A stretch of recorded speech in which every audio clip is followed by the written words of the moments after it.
হাবড়ায় জঙ্গি সন্দেহে ধৃত রানার অফের কাছ থেকে উদ্ধার সন্দেহজনক নোটবুক। নোটবুকে একাধিক দেশের মোবাইল নম্বর মিলেছে। নোটবুকে পাকিস্তান, নেপাল, শ্রীলঙ্কা এবং বাংলাদেশের মোবাইল নম্বর মিলেছে, এমনই দাবি এসটিএফ এর। ঘটনার তদন্তে আরো 5 জনের খোঁজও কিন্তু পাওয়া গিয়েছে, এমনই জানাচ্ছেন তদন্তকারী অফিসাররা। আবির দত্ত আমাদের প্রতিনিধি সরাসরি রয়েছেন আমাদের সঙ্গে। আবির, নোটবুক থেকে বেশ কয়েকটি নম্বর উদ্ধার হয়েছে, সেই নম্বরগুলি কাদের এবং যে 5 জনের খোঁজ আরো পেয়েছেন অফিসাররা, কি মনে করছেন তারা কোনো বড় নাশকতার ছক কষা হচ্ছিল? দেখো, সেটাই জানার চেষ্টা চালানো হচ্ছে। একটা বিষয় স্পষ্ট যে বৈদেশিক শক্তির পরিকল্পনা বা চক্রান্ত ছিল এবং সেই বিষয়টা জানার জন্য তাদের তরফ থেকে এই চেষ্টা চালিয়ে যাওয়া হচ্ছে।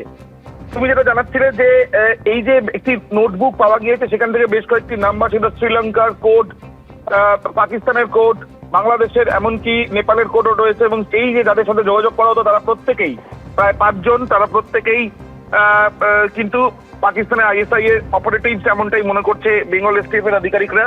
তাদের নাম কাসিফ, হানিফ চৌধুরী, জেডি, হারুন সর্দার, আরো বেশ কয়েকজন রয়েছে। এবং এই যে তাদের সঙ্গে যে যোগাযোগ, সেই যোগাযোগের পিছনে কারণ কি?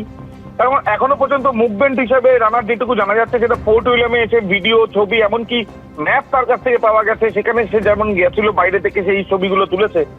তার সঙ্গে সঙ্গে বারাকপুরে গিয়েও কিন্তু বিভিন্ন জায়গায় যে আর্মি এস্টাবলিশমেন্ট গুলো রয়েছে সেখানে সে গিয়েছে জানা যাচ্ছে। দিল্লির বেশ কিছু ছবি তার কাছ থেকে পাওয়া গিয়েছে এবং গুরুত্বপূর্ণ স্টেশন হাওড়া, শিয়ালদা, সেই জায়গাগুলো ছবি সে সংগ্রহ করছে, তথ্য সংগ্রহ করছে।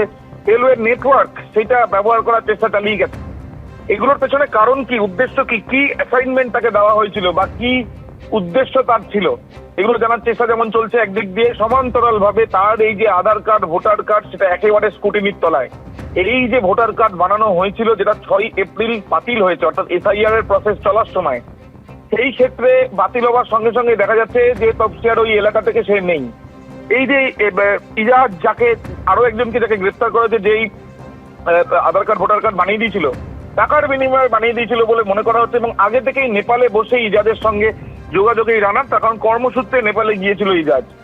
এবং এই সমস্ত বিষয়গুলোকে খতিয়ে দেখার সঙ্গে সঙ্গে এই যে ভোটার কার্ড বানিয়ে যাওয়ার ক্ষেত্রে কোনো এনওসি বা রেসিডেন্সিয়াল সার্টিফিকেট কেউ ইস্যু করেছিল কিনা, সেই বিষয়টা খতিয়ে দেখা হচ্ছে বেঙ্গল এসটিএফ এর তরফ থেকে, এমনটাই জানা যাচ্ছে। ধন্যবাদ আবির।